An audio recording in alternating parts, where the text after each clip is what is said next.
Welcome to our channel. Today we how to manage personal productivity with Todoist, quick tutorial step by step clearly. To begin managing your personal productivity with Todoist, start by downloading and installing the app on your device.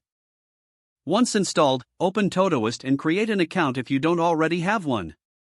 After logging in, familiarize yourself with the interface. You'll see a simple layout that includes projects, tasks, and labels. To create your first project, click on the Add Project button. Enter a name for your project and choose a color for easy identification. Next, click on your new project to open it. Here, you can start adding tasks by clicking on Add Task. Type the task you want to complete and press Enter. To set a due date, click on the task and select the calendar icon. Choose the date when the task should be completed. You can also add subtasks by clicking on Add Subtask within the task details. This helps break down larger tasks into manageable parts. If you want to categorize tasks, consider using labels. Click on the task, then find the label option and create or select a label. Labels can help you filter tasks by context or priority.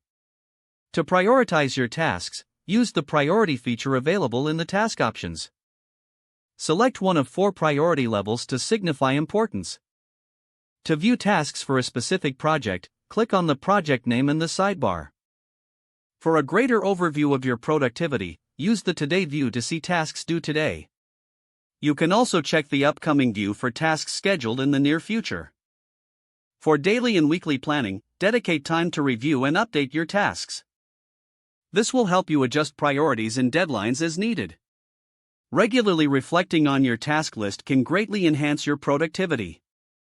Finally, explore Todoist's integrations with other apps, like Google Calendar or Slack, for a seamless workflow. With these steps, you can efficiently manage your personal productivity using Todoist.